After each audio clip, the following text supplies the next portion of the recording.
welcome back to Ray's Trains. Well, today's pretty exciting. We got a mystery box here. Well, it's a mystery to you guys, not to me.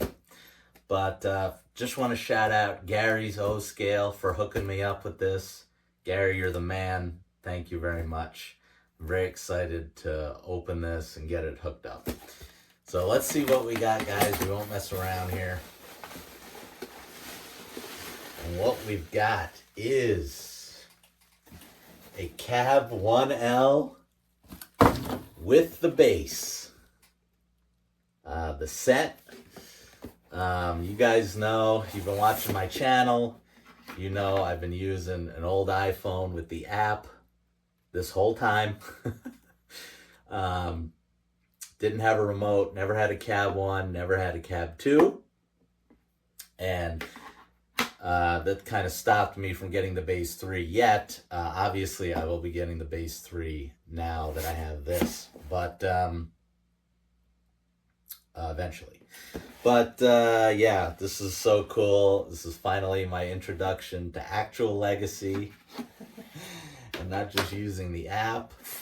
I also, Mike from Datafied hooked me up with his, he had an extra universal remote, so I've been using that, and that's been helpful.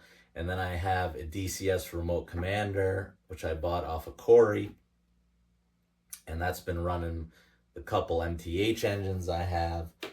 But man, to have an actual remote finally is very exciting. And Mike from Datafied and Art also said it's rare now to find the set. Now I guess they just sell you the remote and you can't get the base anymore. So to have them both here is very cool. So we'll do a quick unboxing, and then I guess I will film me trying to hook this up. We'll see how that goes. But yeah, so here's the remote. Very cool. Now this is going to help me finally run. Another big thing is the hardest thing for me to run, honestly, has been TMCC. It's basically impossible to do with just my little transformer. You know, I can run pretty much everything else without an issue. Even the MTH engines run better than that. So I can finally run that Amtrak TMCC engine I have correctly with this. And here is the Legacy base. Very cool.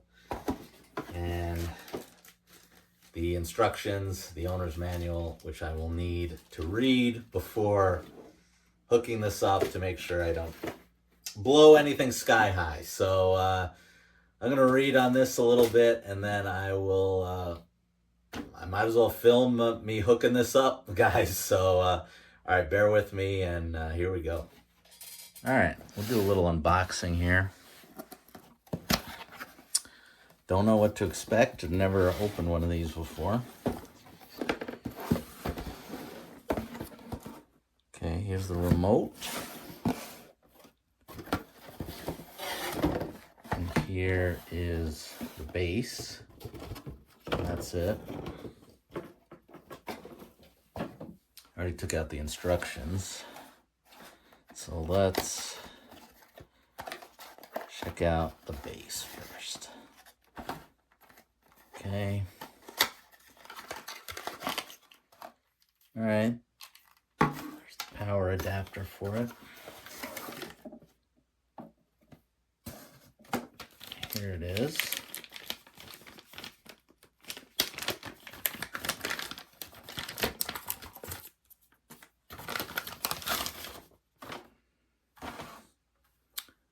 All right. Should be pretty easy. This is just going to go in there, and then, sorry about that, it's gonna go in there, and then gonna need a wire for the track. I think I have one. I hope, because it's the weekend and Grzbowski's isn't open. All right, and we'll check out the remote. This might have batteries in it already.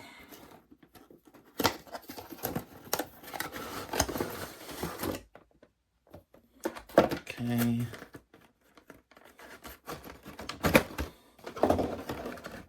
Here it is. It does feel like it still has batteries. Yep.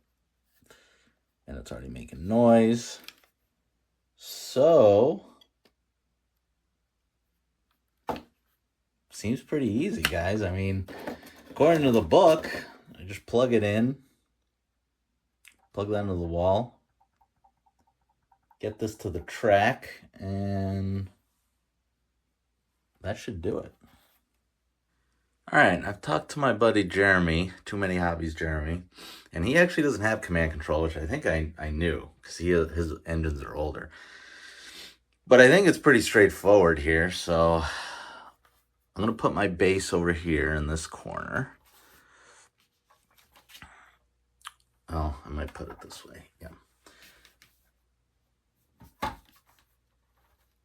And you just plug in the power supply, which I will do down here.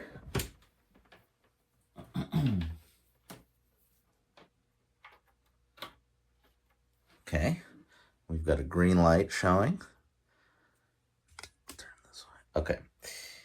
Now,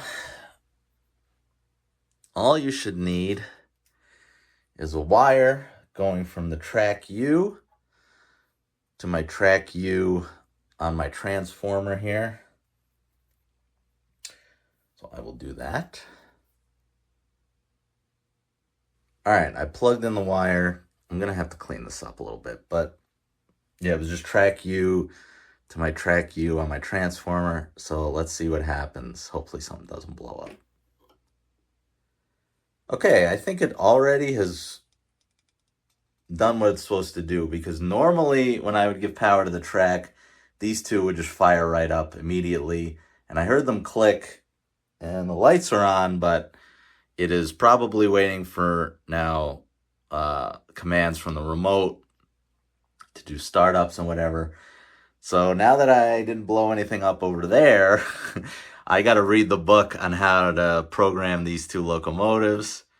And yeah, I'll get back to you on that.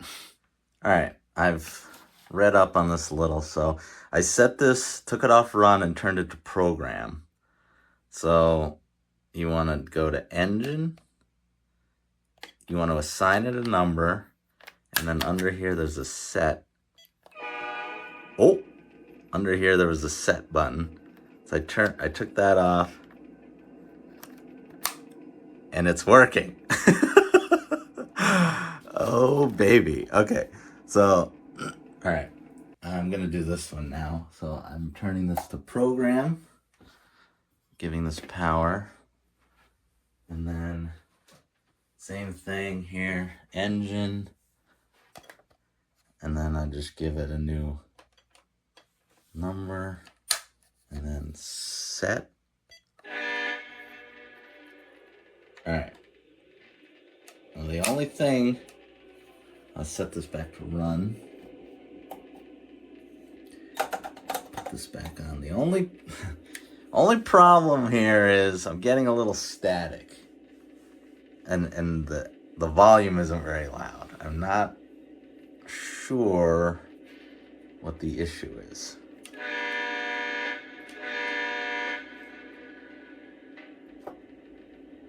Everything is working, but I'm just getting low sound. Ooh, that's interesting. All right, guys. This is not really a tutorial. You're just watching me figure everything out in real time. So I got the volume up. You just hit aux 1, and then 1, and then you can hear it getting louder. So I figured that out. And then everything else in the book is pretty straightforward, like building a lash-up. That's really what I wanted to do next.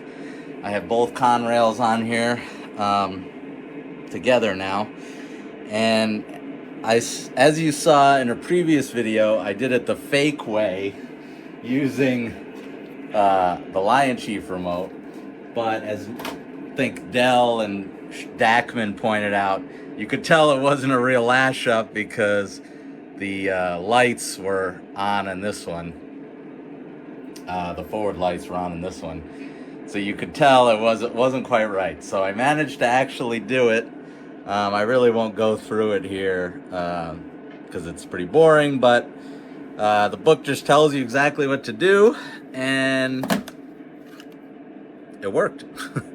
So now these are lash up, and you can see they move together very nicely.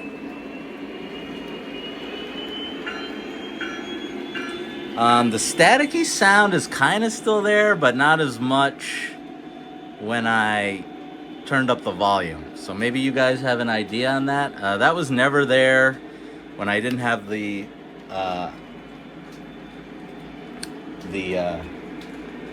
base 1 hooked up.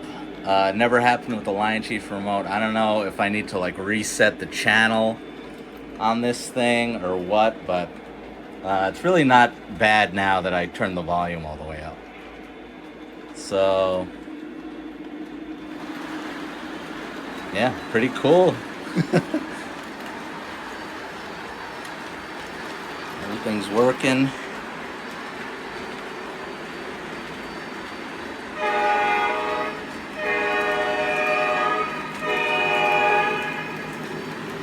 I mean, that's just so cool.